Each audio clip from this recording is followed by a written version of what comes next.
Welcome to ஒரு vlog. இன்றைக்கி டே வந்து 53ஆவது நாள். இன்றைக்கி என்னென்னா, நேற்று நான் ஷூட்டிங் போயிட்டேன். நான் நேற்று வீடியோ போடல. ஆனால் அந்த வீடியோவை இன்றைக்கி காலையில் நான் அப்லோட் பண்ணியிருக்கேன். வீடியோ பார்க்குறீங்க பாருங்கள். என்னென்னா, ஒரு இயற்கை விவசாயியை நான் சந்தித்தேங்க. பண்ருட்டியில் 17 ஏக்கர் பண்ணிகிட்ருக்காரு. முழுக்க இயற்கை தாங்க. இயற்கை வந்து லாபம் இல்லை அப்படின்றாங்க நிறைய பேர். ஆனால் இவர் லாபம்னு செஞ்சேன்னு காட்டியிருக்காரு. நிறைய பேர் அதை அதிக விலைக்கு விற்கிறாங்க. நான் அதே விலைக்கு தான் அங்கே விற்கிறேன் அப்படின்றாரு. அவ்வளோ ஏங்க, அவர் பையனே வந்து கெமிக்கல் பண்ணுறாருங்க. பக்கத்தில் அவர் பையனுக்கு அவர் 4 ஏக்கர் ஒதுக்கி கொடுத்துருக்காரு. கெமிக்கல் பண்ணுறாரு, லாபமே இல்லை. இவர் சொல்கிறார், என்கிட்ட தான் அவன் காசே வாங்குறான்.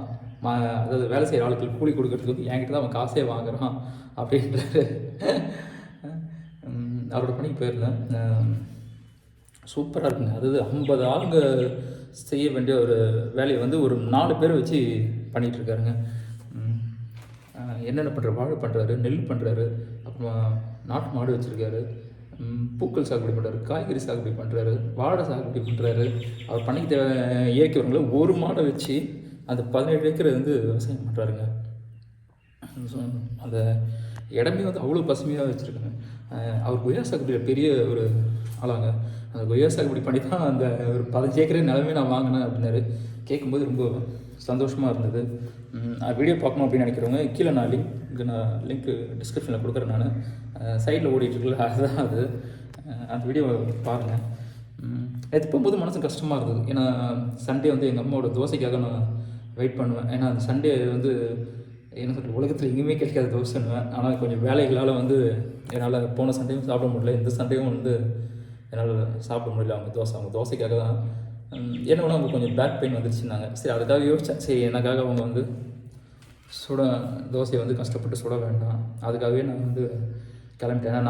நானே ஒரு 15 தோசை கிட்ட நான் சாப்பிடுவேன். நான் நின்று சுடணும். அதுக்கப்புறம் தம்பிங்க இப்போ அவங்க எப்படியும் ஒரு 50 தோசைனா சுடுவாங்க. அட்லீஸ்ட் ஒரு 40 தோசையாவது அவங்க 40-50 தோசையாவது சுடுவாங்க. என்னால் ஒரு 10 வேலை மிச்சம். நான் தான் அந்தளவுக்கு வந்து தோசை சுட மாட்டேன், வேறு தான் வாங்கிக்குவாங்க. இன்னொன்று என்னென்னா, எனக்கு தெரிஞ்ச ஒருத்தவங்க வந்து பைக் வாங்கியிருந்தாங்க. இது இந்த கலர் பார்க்குறீங்களா, என்னோடய சிஸ்டம் இதே கலரில் பைக் வாங்கியிருந்தாங்க. உண்மையிலே ரொம்ப சந்தோஷமாக இருந்தது. ஏன்னா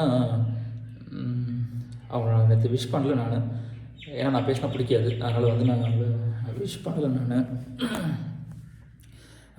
நான் இன்கேஸ் அவங்க இந்த வீடியோ பார்த்தாங்கன்னா சொல்கிற ஒரே விஷயம், பைக்கில் போகும்போது சேஃபாக போங்க. முடிஞ்ச வரைக்கும் பைக் எடுத்துகிட்டு போகாதீங்க ஆஃபீஸ்க்கு. ஹெல்மெட் எப்பவுமே போட்டு போங்க. இல்லையா, ஏரியாவில் சுற்றுறதுக்கு மட்டும் ஃப்ரெண்ட்ஸுங்களை எங்கன்னா வெளில போகிறதுக்கு மட்டும் வச்சுங்க. முடிஞ்ச வரைக்கும் ஆஃபீஸ். ஏன்னா இருக்கிற டிராஃபிக்கில் வந்து நம்மளுக்கு டிப்ரெஷன் ஆகிடும். பைக் ஓட்டுறதுலாம் இப்போ ரொம்ப கஷ்டம். சரி, இருந்தாலும் உங்களுக்கு பிடிச்சி வாங்கியிருக்கீங்க, பிடிச்ச விஷயத்தை எப்பவுமே வந்து என்ஜாய் பண்ணணும். அதனால் வந்து பார்த்து பத்திரமா போயிட்டு வாங்கன்னு தான் நான் சொல்கிறேன். இப்போது எனக்கு சண்டே மிஸ் ஆகிடுச்சு. இப்போ எங்கள் வீட்டுக்கு தான் போகிறேன். இன்றைக்கி தோசை தான் வச்சுருப்பாங்க, அவங்களுக்கு தெரியும். என்ன ஒன்று, அந்த சண்டே சாப்பிட்ற அந்த தோசை மாதிரி வராதுங்க. என்ன தான் தோசை. நேற்று வந்து அவர் பண்ணிக்கு போயிருந்தேன். எல்லாமே இயற்கையாக வாழைப்பழம் கொடுத்தாரு, பலாப்பழம் கொடுத்தாரு, அப்புறமா வந்து இளநீ. நேற்று மட்டும் நான் 8 இளநீ சாப்பிட்ருக்கேன். அவர்கிட்ட சொன்னேன், ஐயா வேண்டாங்க இவ்வளோ இளநீனா, தம்பி இங்கேருந்து வந்துருக்கீங்க வெயில். ஆனால் நம்ம வில்லேஜுக்கு போன ஒரு விஷயம் இருந்தாங்க, அவங்க சொந்தக்காரங்களை மாதிரி பார்த்துக்குவாங்க. வயிறு எப்பவுமே ஃபுல்லாகவே இருக்கும். கொய்யா இருந்தது, கொய்யா கொடுத்தாரு, சாப்பிட்டே இருந்தேன். காலையிலேருந்து இவங்க சாப்பிட்டே இருந்தேன். அப்படி இருந்தாலும் சாப்பாடு கூப்பிட்டு போட்டாச்சு. ஐயா வேண்டாங்க, எனக்கு இதே வயிறு உண்டுக்கா, சாப்பாடுங்க தம்பி, இயற்கை அரிசி அப்படின்ட்டு சமைச்சு போட்டாங்க. நல்லா இருந்தது. ஏன்னா இயற்கைனாலே தெரியும்ல, சாப்பிடும்போது அந்த ஸ்மெல்லு தெரியும். பார்க்கும்போது அந்த அரிசியை பார்க்கும்போது தெரியும். அரிசியை முழுக்க இயற்கை தான் பண்ணியிருந்தார்.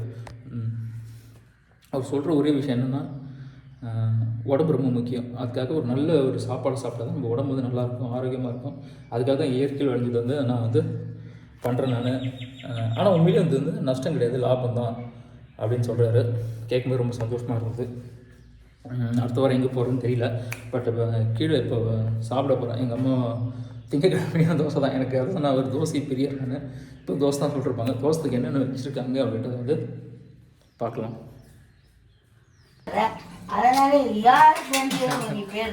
இருங்க, பேசாதீங்க. நான் சொல்லியிருந்தேன் வீட்டுக்கு வந்துட்டேன். இன்றைக்கி தோசை நான் சொல்லியிருந்தேன். நேற்று வந்து தோசை சாப்பிடல அப்படின்ட்டு. அதனால் இன்றைக்கும் தோசை தான், மண்டே. என்ன விலை வந்து வச்சுருக்காங்க? இந்த வடகரியம் இது மம்மி? கடையில் வாங்கினேன். சரி, கடையில் வாங்கலாம். எடுக்கலன்னா அதுக்கு திட்டு திட்டுவாங்க. அதுக்கு நான் எடுத்து திட்டு வாங்கிக்கிறேன்.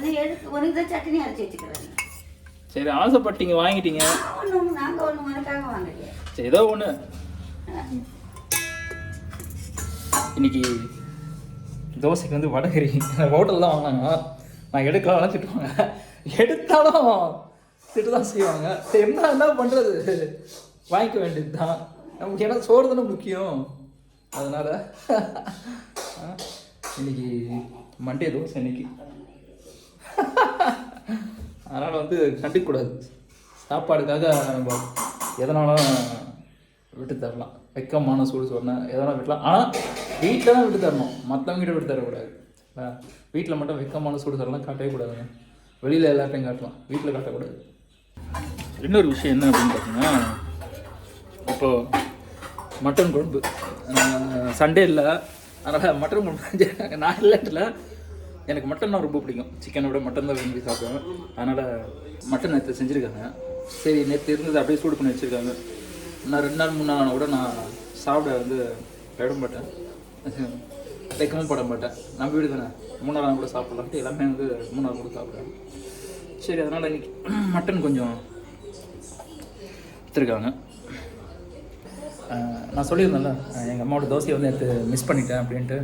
அதனால் மட்டன் நேற்று வச்சாங்க போல இருக்குது. அது மட்டும்தான் கரெக்டாக பேசும்போது